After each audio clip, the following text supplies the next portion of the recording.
The fallout over the firing of comic Jimmy Kimmel and subsequent cancellation of his show on the ABC network has begun, and someone just let the cat out of the bag. We now know the real reason Kimmel got canned. And as Deep Throat once said, follow the money, kids. Welcome to Occupy Democrats. I'm David Reddish.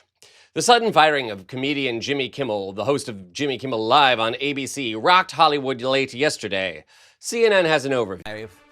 Off the air indefinitely. This follows a controversy over comments the late-night comedian made Monday night about Charlie Kirk's suspected killer and the MAGA movement and their reaction to the assassination. Let's get straight to CNN's chief media affairs correspondent, Brian Stelter. Brian, what is going on?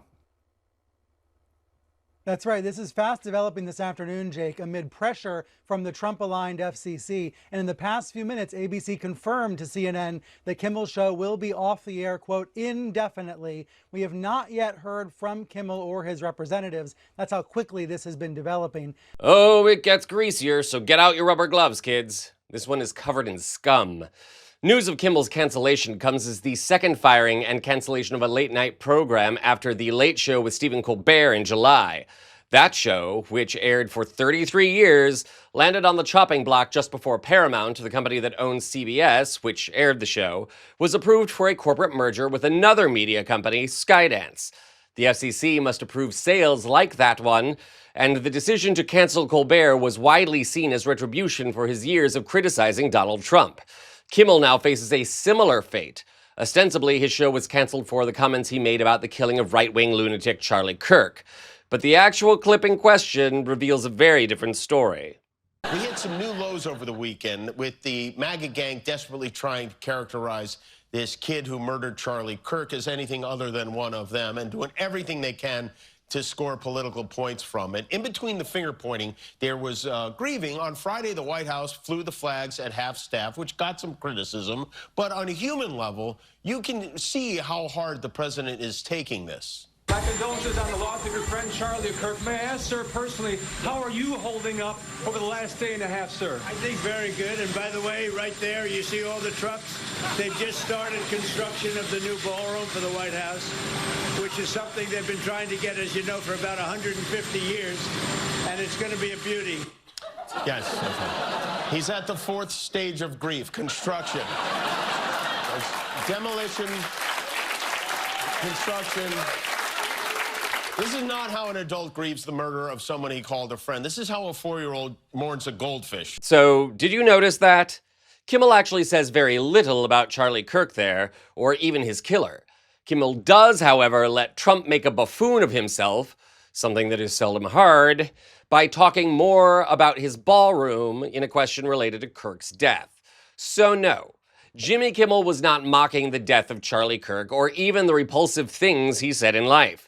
He was making fun of Donald Trump, something else Kimmel has a long history of doing. Look up his Oscar jokes about Trump or his comedy bit about Trump care. Those are gold. But I digress. Nexstar, the company which owns 33 ABC affiliates nationwide, refused to air Kimmel's show after Kimmel's comments, and ABC subsequently fired him and canceled it. But there is more to this story. Appearing on CNN late last night, analyst Brian Stelter called out the real reason Kimmel got canned and how the Trump administration is again abusing power. Just to be clear, I saw your post on this, that this happened. Nexstar was the first, I believe, to say that they were not going to be airing Jimmy Kimmel's show. That's right. You reported back in August, and I think this is important context here for everyone to keep in mind, that Nexstar had agreed to a $6.2 billion deal to buy another broadcast heavyweight in what would be a huge consolidation of local TV stations. That is a deal that requires the approval of the federal government. Yes, this is the key to the story. Even though it's a little bit nerdy, this shows how the governmental abuse of power is actually happening, affecting private companies. So Nexstar already owns lots of TV stations. It wants to merge with Tegna, which owns lots of other stations. In order to do that, it needs Brendan Carr, the FCC chair's permission, and it actually needs the FCC to change the regulations entirely about how many stations an individual company can own. So Nexstar has all of this pending business before the government. Tegna also does, and there's another big station owner called Sinclair that also has business pending before the government. So what do we know tonight? We know that both Nexstar and Sinclair called up ABC this afternoon, complained about Kimmel, and said they were yanking the show off their stations. ABC subsequently yanked the show nationwide. So we know that two major TV station owners, both of which need to curry favor with the Trump administration, were the ones that most loudly and vocally condemned Kimmel and said they were going to not air the show tonight and in the coming nights. It's an Occam's razor situation. It's exactly what it looks like. And there it is. Nexstar wants to show favor to Donald Trump and therefore pulled Kimmel.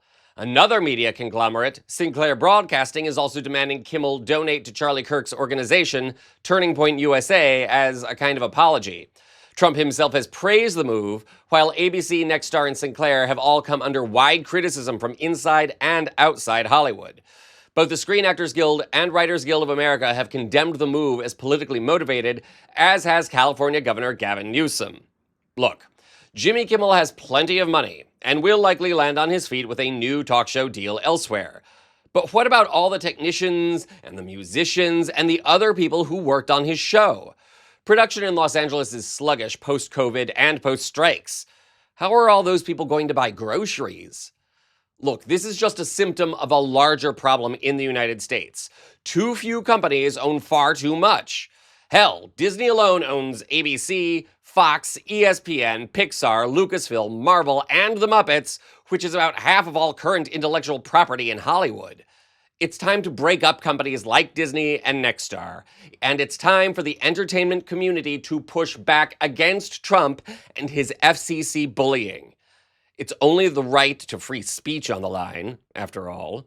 And isn't it ironic that a political party like the Republican Party and an administration like Trump's that decry cancel culture are now creating a climate of it? Quite literally.